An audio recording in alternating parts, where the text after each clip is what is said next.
Community Forum.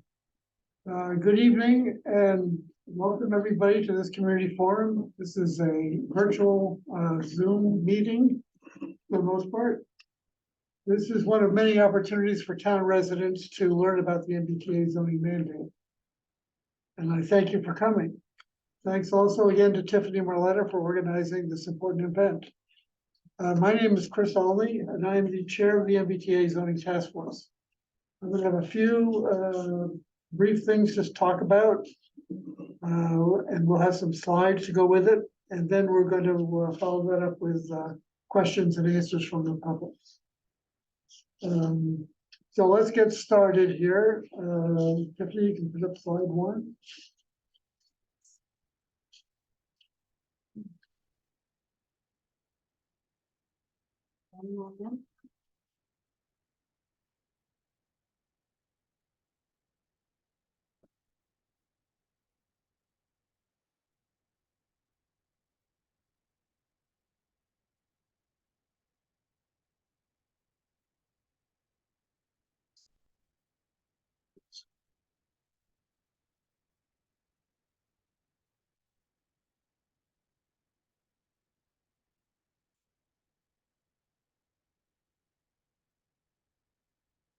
Bear with us, folks. Yeah, one moment, sorry. Sorry.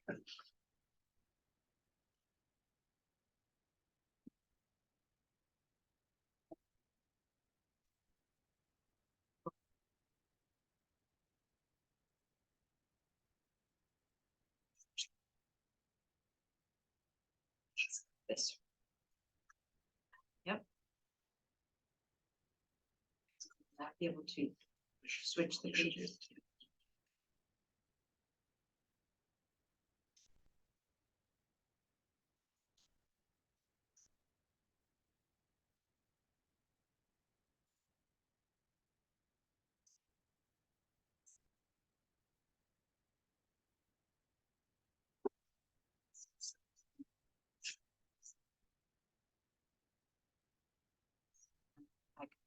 Now I have The the full screen, yep, there you go. Oh, There it is. There we are. Okay. See the full screen, yep, there you go. Okay. Yeah. All right, now we can get going. Yay. Okay, so let's go to the next slide. Okay, so here's the background.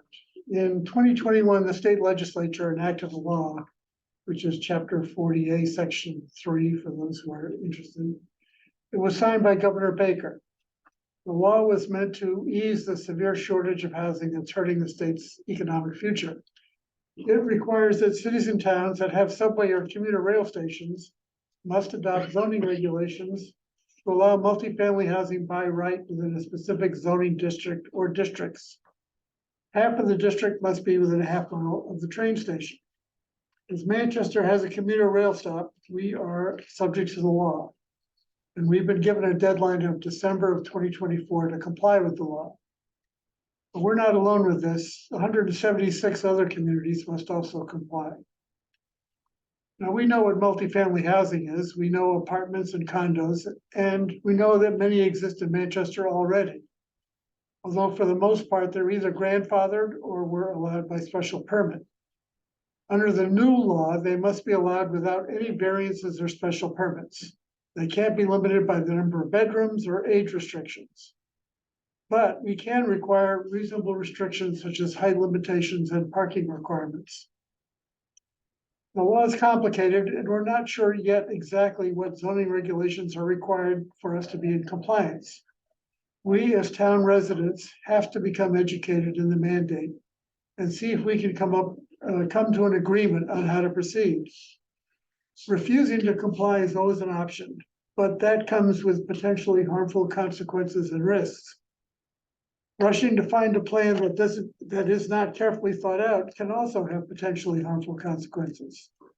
So our goal is to find a good zoning solution that's acceptable to the town and voters, that preserves the character of the town, and that brings the town into compliance with the law. The town has received a grant to hire a professional consulting team with technical expertise in the MBTA zoning mandate to help us explore all possible options. They'll be starting next week.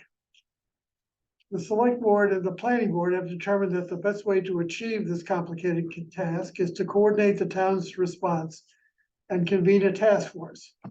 Members of the task force, and they're here tonight, are representatives from various boards that have an interest in the downtown. And there are 2 members of the public who are also added to the group. The task force is to come up with potential ways of achieving compliance with minimal impacts on the town's character and infrastructure. So let me introduce them. Sue Philbrick and I are members of the planning board. Gar Moores, the vice chair of the task force, is from the Downtown Improvement Committee. Ann Harrison, who's not here, is the chair of the select board, She's online. but she is online. Sarah Mellish and Michael Pratt are members of the finance committee, but they're in a meeting down the hall tonight. Sarah is also the chair of the zoning board of appeals. Richard Smith is a member of the historical commission. And the 2 at-large members who are here are Denny Hall and Sandy Bodmer Turner. I want to tell you all right away that the task force is advisory. And we all come with different ideas and issues. We hope to consider our differing views and come up with the best alternatives and present them to the town for consideration. There are 3 parts to this. The first, we want to determine potential options that could get us into compliance. Second, we want to understand the implications and potential impacts of each option. And third, we want to present these options to the planning board and select board for their consideration in preparation for the town meeting later in 2024.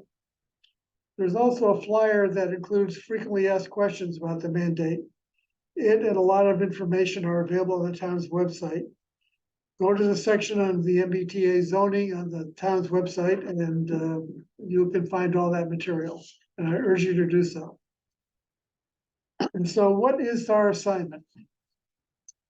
The primary goal is to protect and preserve the character of the town and its neighborhoods while we find solutions that meet the state's mandate.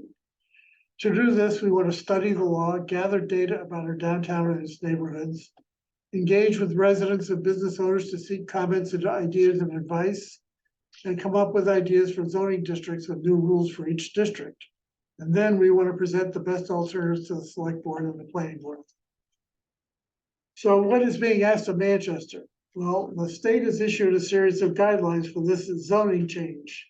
The guidelines have been modified several times already as towns grapple with the mandate. The law requires that the town create a new zoning district or districts that are with half of it within a half mile of the train station. So what does this mean? Well, the slide in front of you now shows the half mile radius from the train station. You can see that it extends to the southeast to Sea Beach and to the north to the Memorial School and the high school. And to the west, I guess, to the end of Bennett Street. So to give you an idea of what we're talking about. The town is already divided into zoning districts. Each district allows only specific uses and has rules about the size of lots and setbacks. This slide shows the zoning districts. So the half mile radius is a small part of Manchester that includes a large portion of District E, which is 2-acre zoning, a good part of the downtown and surrounding areas, including the Powderhouse Reservation. Although multifamily housing must be allowed by right, the town can impose specific regulations that are typical of any zoning bylaw. We can have reasonable height restrictions. We can require parking. We can even issue specific design guidelines, such as requiring gabled roofs, building materials that are appropriate for the town, and adequate landscaping. With proper controls, new development should conform to the kinds of buildings that exist in town today. So what do we have to do? We have to create a new zoning district or districts that total 37 acres of land, although some state sources say 39 acres. Either way, it's not a huge amount. It's about half the downtown. At least half this area must be within a half mile of the train station, while the rest can be anywhere else in town. If we create more than one district, each must have at least 5 acres. The district or districts must be zoned to allow multifamily housing without a special permit or variance, with an average overall density of 15 units per acre. So if our district is 37 acres, that would require that the districts have a combined capacity for a total of 555 units. We aren't actually required to build these units, we just have to allow them. And it does not mean we're gonna end up with 555 new units or increase the town population by 1/3 or more. Since there are many residential units already in or near the downtown, the housing capacity of the new districts will include most of these existing units. So if there are already 400 residential units in the proposed new district, the new capacity would allow an additional 155 units. And while the state mandate doesn't require that these units be affordable, we can require that at least 10% of them be affordable to households with incomes at 80% of median income. We can even require that 20% of the units be affordable if we can demonstrate that it's feasible. A key part of the solution will be strict and enforceable design guidelines to preserve the character of the downtown. We have to protect historic buildings as well as shops and restaurants. We have to require suitable off-street parking and try to avoid congestion. It's also important that we realize that at present, there are no protections to preserve the character of our town in place right now. So this is an opportunity to put proper controls into place. So what should we expect the new development to look like? Well, there are many multifamily buildings in Manchester already. A multifamily property, by definition, is a single building with 3 or more units, or a property with 2 or more buildings with at least 2 units in each. There are a couple of properties in the downtown that might give us a good idea of what we could allow. 10 to 12 Summer Street is the best example. It's across Summer Street from Crosby's. It includes apartments and condos as well as stores, and it has a density, all including the apartments, of just over 15 units per acre. Elm Street with Morse Court and Powder House Lane are others. Oh, can we go to the slide with the pictures of these? Sure. Did you read this one? Yeah, We can go back. we'll go back to it later. So here are some pictures of what's in the downtown now. 2 Beach Street is an example of 7 units on 0.18 acres. 1 to 3 School Street, which is undergoing renovations now, has 13 units. And this is on much less than a quarter of an acre. There are also the public housing properties at Newport Park and the Plains. And there are condos at 12 Pine Street, at the end of Pine Street, and on Brook Street, which are examples of higher density housing. So what are our next steps? Well, we'll work with the consultant team to devise alternative zoning districts and regulations for each district and evaluate the potential impact of the alternatives. We will continue to engage the public in events like this to let you know what's going on, and we will create design guidelines and protections to preserve town character. So those are my remarks. I would like to open this up for questions or comments from the public. So just raise your hand on Zoom and Tiffany will Yeah, let 1 me second, know let me who's- stop sharing.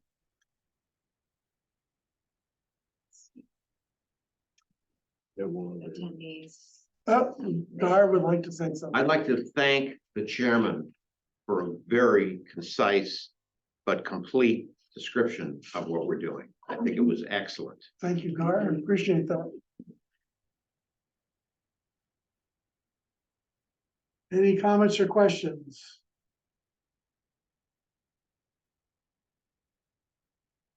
Can't believe I did that good a job not to get a question.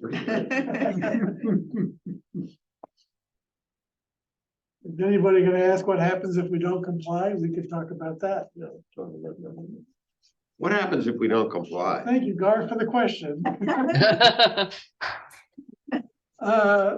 So what happens? Well, there are two things we know that are gonna happen. One of them is that there are a bunch of state grants that the town of Manchester relies on for infrastructure improvements, like doing the rotunda, redoing School Street, and a bunch of other projects that are going on, water, sewer improvements. These will all be jeopardized if we don't comply.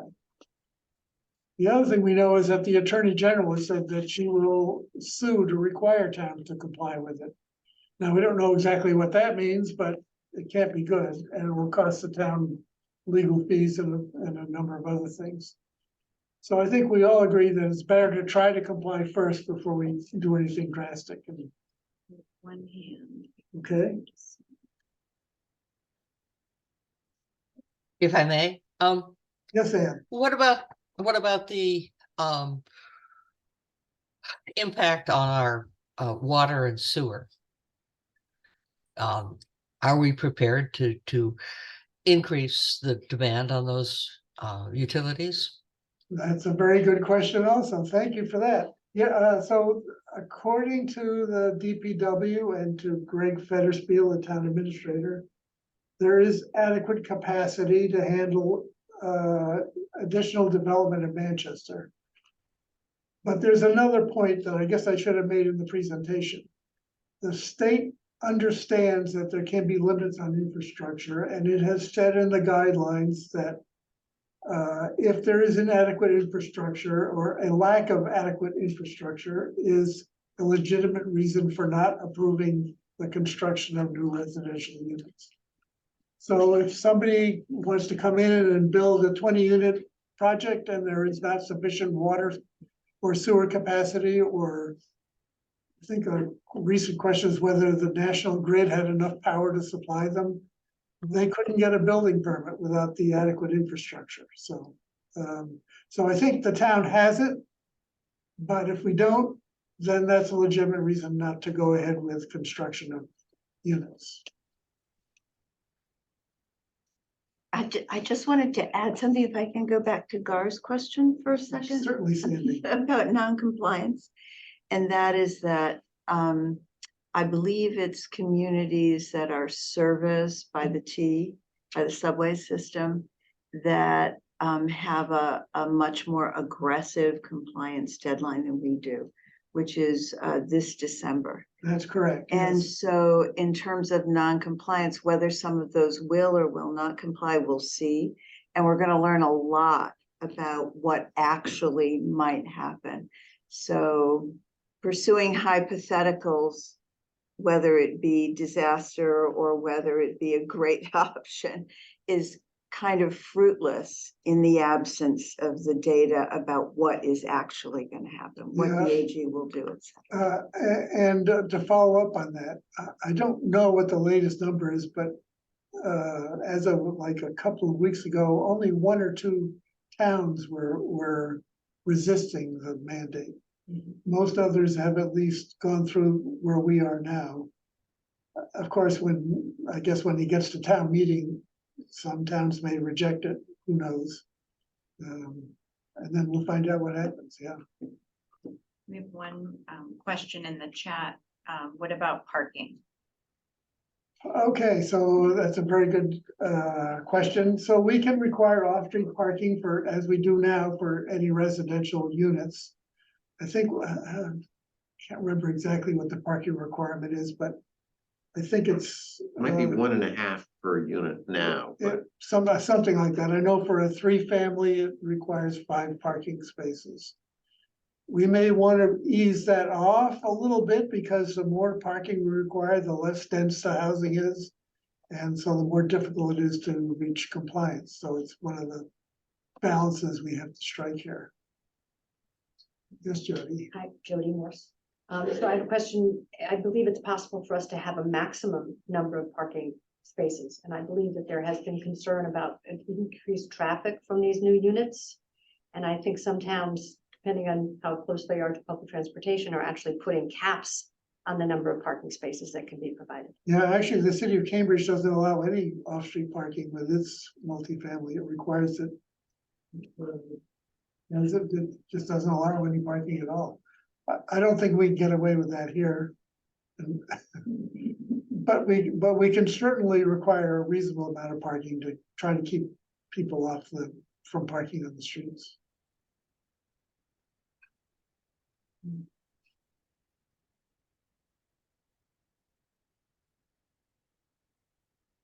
If I may. Yes. feel free. Well, this is multifamily housing and the emphasis is on family. And that suggests that some of these may be units that have children. What would be the impact on the schools? We'll have Oh. to, the reasons we have a consultant to help us figure that out. Now, just because we can't restrict the multifamily to a particular class of people. If a developer came in and said he wanted to build housing for seniors, we could certainly allow that. That would be acceptable. We don't. But if somebody came in and said they wanted to build all 3-bedroom apartments, I guess we'd have to allow that also. And there'd probably be some children as a result. But Ann, what is not the school population declining?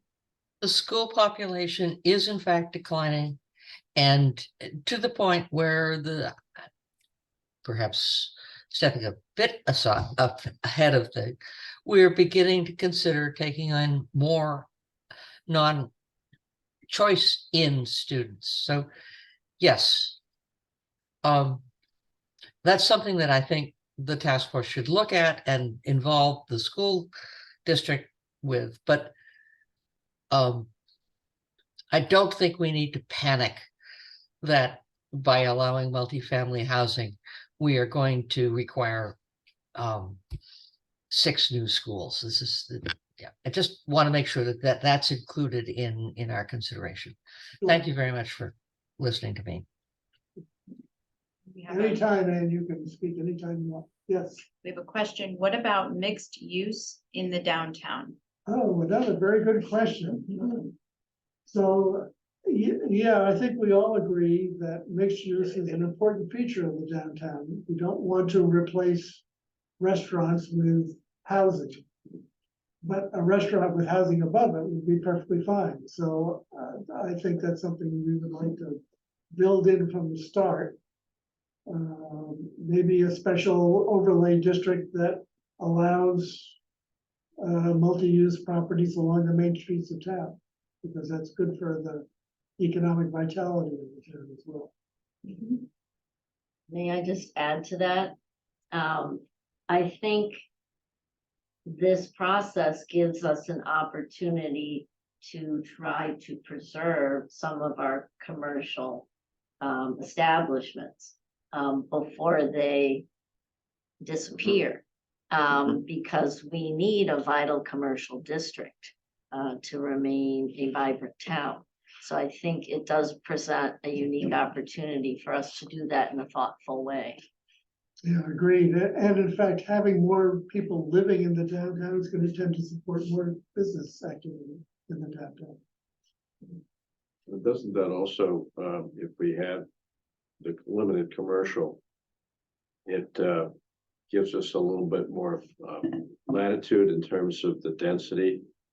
Doesn't it count as part of the density? Yeah, wood cart, yes, there's a complicated formula for doing that, which our consultant can explain to us, but yes, yeah, it would help, absolutely. You get a benefit. Right. Fewer units are required. And historically, many of the retail buildings in our downtown on Union Street, for instance, were 2-story buildings where they're now 1-story buildings, and they had residential above. Yeah. So from some point of view, we're kind of restoring the Manchester as it was some years ago by thinking about that. Yeah. We have another question in the chat. What about affordable percentages? Can we guarantee at least 10%, even though there is no mandate? The DF, our participant says they're concerned about affordable numbers. are affordable. So yes, we can require 10%. It's our own choice. The state doesn't require us to, but they allow us to. So we can certainly do that. And we probably can get away with 20%.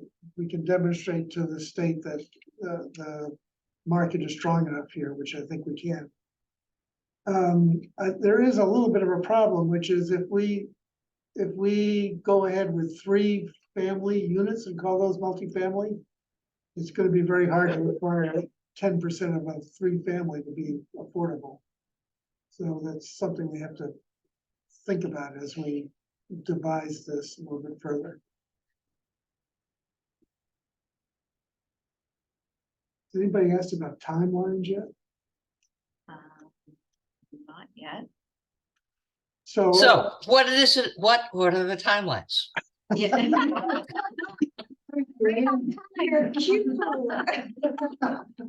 Someone's gonna think this was planned.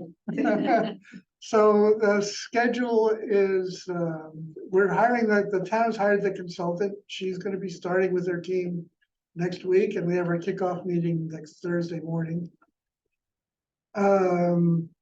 I think during the months of December and January, we're gonna be trying to figure out what reasonable district boundaries might look like. We do have some big questions. We want to extend this out into the neighborhoods to some degree and share the density with some of the neighborhoods, or do we want to concentrate as much as we can in the downtown, which is already pretty dense? So that will be worked out during the winter. We'll also be working on design guidelines during that time. And I think by spring, we should have a pretty good idea of what we think the various alternatives might be. And we can start talking to the select board and the planning board and the downtown improvement committee and try to figure out what the best alternative for Manchester might be. Okay, we have another comment from Jane Hardy. Are there examples of existing mixed-use buildings in downtown? I'm thinking about Fort Beach, Gifts and Goodies, a beautiful historic home. Are there others? So mixed use properties, so 10-12 Summers got, there's like the Laughing Gull is on the first floor, and there's units above it. That's a newer example. The former Zach's building. Zach's building. That has a commercial office, Yeah, it does. investment management organization in the first floor. There are the properties that have been newly renovated in the downtown, which have commercial spaces, like the old Floyd's building, for example. And yeah, there are quite a few of them.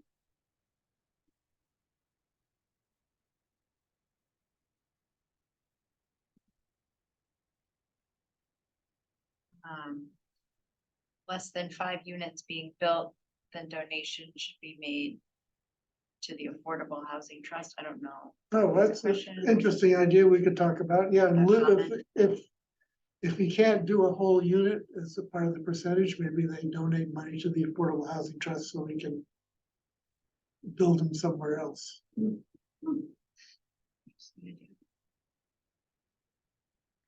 Yeah, good suggestion. That's why we have these public meetings.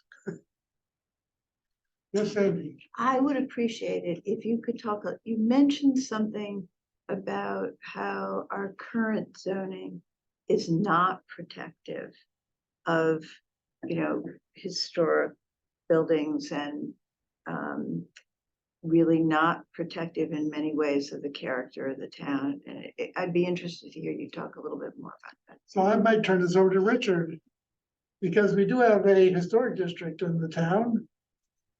We have a small historic district which runs down from Washington Street, Union Ridge and out to the edge of the town, but it's relatively small and protects only those properties and those parts of the properties that are visible from a public way. In the rest of the town, particularly in the general district, if you look at where the historic properties are, and they tend to be clustered in close by, many in the general district, some over to the west side of town, the protection is complicated. There's no tear down protection. There is if you look, as I see it, and others may see it differently, as I see it, there is considerable protection to replacement by 2 and 3 family apartment or row houses, because you cannot go, you are constrained to the footprint and volume capacity of the existing building in the general district, where 2s and 3s are allowed by right. And outside of that, you're restricted in other ways. In the D district, I think it's a similar restriction, and then of course, single families are different. We have no protection for tear downs anywhere in the town, Yikes. other than that, which protects you against. But if you want to tear down a house, a beautiful Old house. 17th century house, and put up a single family house, and that you're subject only to the general zoning regulations that exist now. Partly because the historic district is so small, and partly because it's a difficult thing to restrict altogether people from doing what they want on their property, as we all know. There's been talk, and I hope it will be continued to get developed. There's been some effort already started in the district commission to put in a demolition delay, which a lot of towns have used. It does not prohibit demolition, but puts a pause on it to give communities, neighbors, and other concerned parties a chance to work out a preferable alternative. Thank you, that's very helpful. Does that answer your question? Yeah, that's very helpful. So in fact, this whole effort might help with some of those deficiencies. Yeah, If yes. if we're clever and intelligent I and think we careful should about use it. this as an opportunity to get some protection in place. And maybe beef up our protecting trees. One more question in the chat, and then Anne has her hand up after. Okay, Do you think changes to the setback requirements will will be required to comply? probably, but here's an interesting thing. Almost no properties in the downtown certainly comply with the setback regulations that we have in our zoning regulations now. And in fact, this is one of the ironies of this, is that we all love the character of Manchester and the downtown. And we've created a zoning bylaw which protects none of it and wouldn't allow any of it either. So we should try to adjust our zoning to fit what is in the downtown. I think Gary Russell put it very well. He said, it's not that our downtown doesn't conform to our zoning, it's that our zoning doesn't conform to the downtown. Wow. And I think that's one of the things that we can be doing here, is to try to make things conform instead of being in non-compliance. I think that's a really good opportunity for us. There is a little paradox there, though, because the odd thing is that even though the zoning doesn't comply with the downtown, it does kind of protect in a backward way, because you can have a house that extends right out to the lines right now, and were you to tear it down, you'd be forced to shrink it dramatically. Yeah. So actually, the non-compliant properties have a little bit of advantage from the existing. Yeah, that's interesting, because they require a special permit. Exactly. To make any changes to them. That's interesting. Anne has her hand up. And It sounds to me as if we've got 2 additional changes that one is a demolition delay, and the other is some design regulations. How is the task force working with the planning board and other boards in town to put in place a demolition delay so that there's a chance for someone to protect a historic house? And how can we put together in the very limited time frame a design regulations so that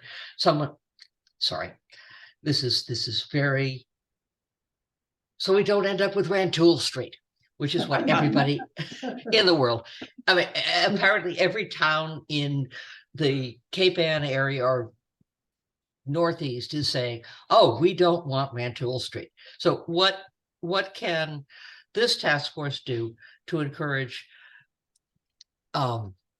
two independent changes, one being design review and the other being demolition delay? Thank you. Okay, so let's start with demolition delay because that, I think that has to be a town bylaw separate from the MBTA zoning mandate. It has been brought up and defeated before in this town. It has, but now we've got the pressure of the zoning mandate on us, which might convince voters to put a demolition delay in place. We'll certainly work with, I guess it's the Historic Commission that's putting this together. I think we will be advocating for it with the Historic Commission. As for design guidelines, luckily, we don't have to really invent them because lots of towns have design guidelines that we can steal, borrow, alter, whatever the heck we have to do. And there are some very talented people in this town who have a lot of experience in this. And I think if we can bring them together and have Richard control this little subcommittee, we can come up with a good set of design guidelines in a relatively short period of time.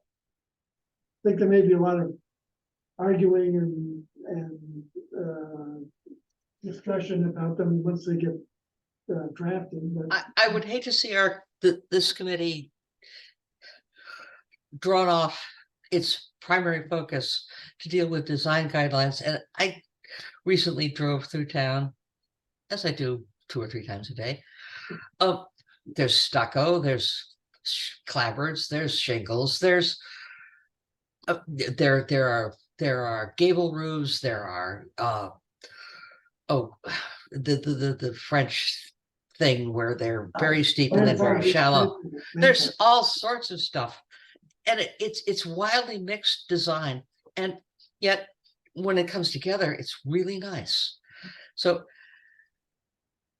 sorry, I should not be suggesting more work for this group, which has got a lot of work to do, but we need to find a way to encourage people to come up with guidelines that allow some diversity, but don't turn it in. Allow diversity and discourage flat brick, flat roofed houses. And absolutely thank agree. you. But in fact, not just allow diversity, but I would say encourage diversity, because that's the charm of the town is this, all these different architectural styles and materials and hills and dales that make it so interesting. Chris, you brought up Richard's subcommittee. Maybe you could describe how the task force is composed, the subcommittees we have, what they're working on, what we've been doing since our inception. That's okay, that's good. Thank you, Sue. So we've been working through the summer, although it being summer, we didn't work as active as we are now. We've created 3 subcommittees. Two of them have zoomed ahead very quickly. One of them is the zoning subcommittee, which is trying to start work on what these districts should look like and what the rules should be for each district. One of this is the community outreach subcommittee, of which this forum is a product of that. We've had several other events, and we hope to have several more, including maybe a walk through downtown later in November or early December, where we can point out all these architectural styles. Maybe I'll get Anne to lead it. And then we have the design guidelines subcommittee, which Richard is going to chair, and which is going to try to come up with what these guidelines and standards should be. And he won't be doing that in a vacuum because, as I said, there are lots of examples out there already. Now, we may create other subcommittees as we get into this. We'll have to wait and see. We're trying to be flexible and as open as we can.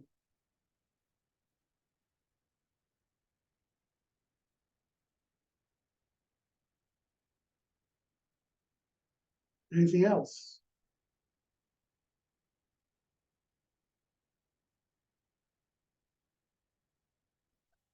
One more. Okay, What is the role of the MIT students who presented recently? okay. So the MIT students, well, they are a group of students. Their role is to be students, and they've asked if they could use Manchester as a case study for their fall semester project. Let us say that they are not just MIT students, they are graduate students in design. Actually, Planning. in urban planning, actually, yes. Town planning. Their presentation we thought was very interesting and thought provoking. It's not, I don't think we're gonna take every one of their recommendations and do it, but it's interesting to hear the point of view from people outside of town who don't know that much about it and spend a few days here and give us their impressions. I think that's useful. But so we didn't hire them to do anything. We're just serving as a case study for them to use.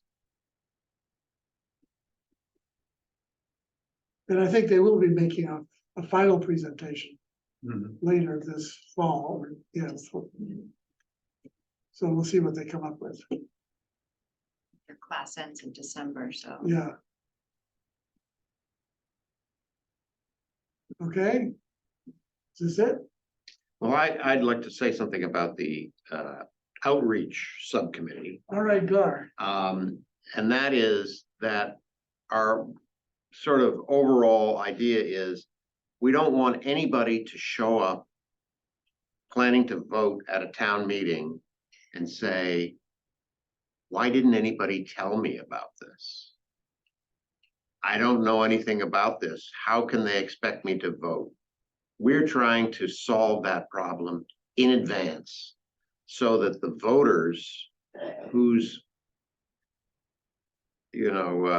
power is prized have a chance to understand what's going on here. We're not trying to take one side of issues or the other side of issues. We're trying to be open and factual as much as we can. And the idea being a good democracy has an informed populace, shall we say. And that's kind of what the outreach subcommittee is trying to achieve. Yeah, very good point. And to that, I would add that, again, we are advisory. We're really advising the planning board and the select board. But the ultimate decision maker is town meeting. So we're all just pointing towards that. And I think one of the strengths that we have is we're all representing different constituencies in the town. And if we can all at least get our own groups on board with this, we'll be in much better shape. We have another question. Will we get to hear from the new consultant? And have you mentioned the credentials of the consultant and how the consultant will be useful to the town? Okay. Sure. So yes, we'll all be knowing the consultant very well over the next couple of months. It's actually a consortium. It's a team made up of two organizations. One of them is Emily Innes Associates. She's based in Newburyport. She has worked with a lot of towns, such as Marblehead, I believe, and Newburyport, of course, and all around us there. She's been working, Salem, I think. She also has expertise with the MBTA mandate and actually helped design the computer model that we have to use to prove our compliance. The other member of the team is KGB Associates. They're based I think it's a very large company based in New York with an office in Boston. And they specialize in doing economic feasibility analysis. And so they'll be useful to us to help to figure out, for example, what's gonna happen to the schools and the town's infrastructure, that kind of thing. We have two hands up. Becky was first. Hey, Becky,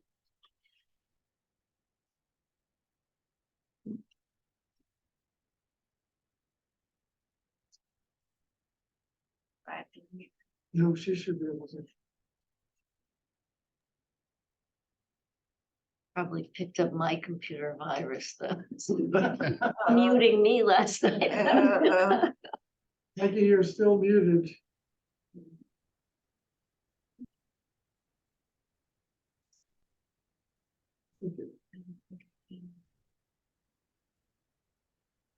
ask her to.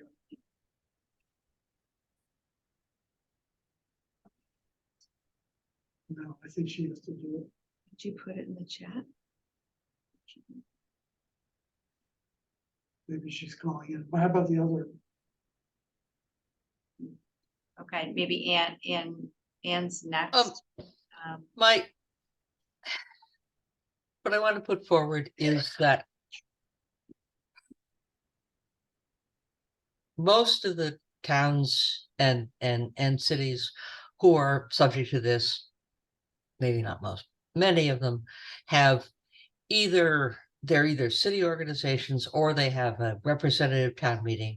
So the votes on zoning come from a relatively I'm sorry.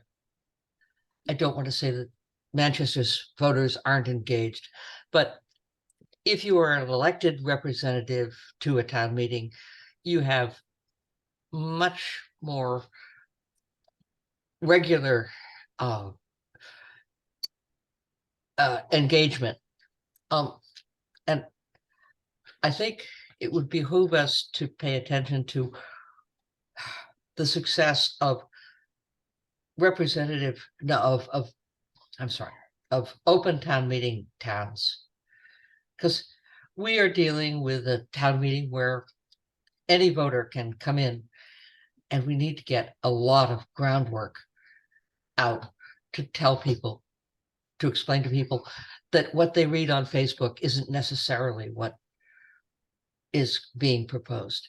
And I think that's a very hard challenge. And I hope we push back somewhat to the states to say, if our town meeting votes it down at the last minute, can we get a second chance? And that's basically what I say.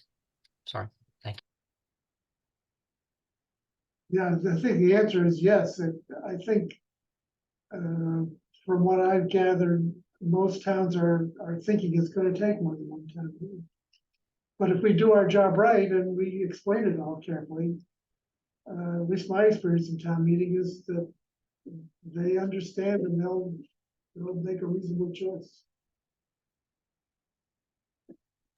Thank you for your optimism. I think Becky added a comment asking if we could post, they were saying that we had many good questions asked tonight, and can we put them on the MBTA task force page? Yes, Yeah, we can, and we can put the whole video on.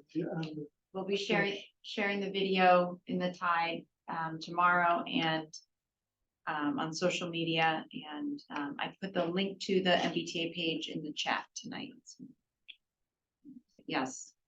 And I want to say one thing in closing. It's very easy to lay this out. We have another question. Oh, I'm Yeah, sorry. no, but you can. Well, okay, I'll say it anyway. It's easy to lay this out as a problem we have to solve. Quite another to explain a solution that we come up with. So, this is the easy part now. It's just trying to tell everyone what this is all about. When we actually start saying, and this is the district that's going to be, and you're gonna lose your backyard or whatever, that's when the rubber hits the road here. So I'm not totally sharing my optimism. And next question. People have purchased homes in town with larger lot zoning. Should they be expected to anticipate MBTA zoning in their district? If you're in the downtown now, the district has to be about half the size of the downtown, so I guess you could say at this point, it's 50-50 chance. No, No, it has to be. it's it has- 15 acres So downtown, 15 acres in the circle. in the circle, and there's 300 acres in that circle, so Yeah, it's 15, so it's what? It's- so it's, yeah, I guess that's right. So it's not even a 50-50 chance. No, no, no. But this, what we're doing will not condemn or take by eminent domain anybody's property, That's right. nor Correct. will it require anybody to build anything. That's right.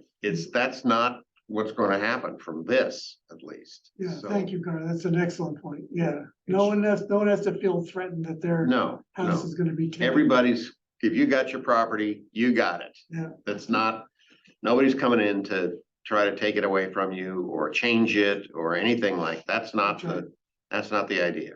And I think one of the things we're gonna try to do is target specific parcels of land in the downtown that are currently underutilized and could be put to better use. And try to concentrate the zoning there, but we'll see as we go along how that works. And just to follow up, we have been every event that we've done so far, we've been compiling a list of questions that residents ask. And we can make that available.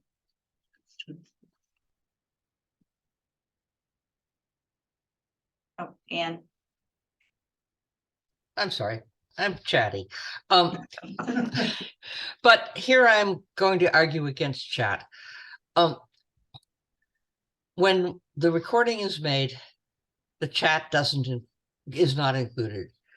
And I hope that the people who are running this have pulled the questions from the chat into the regular meeting so that people who follow this, who read this on YouTube,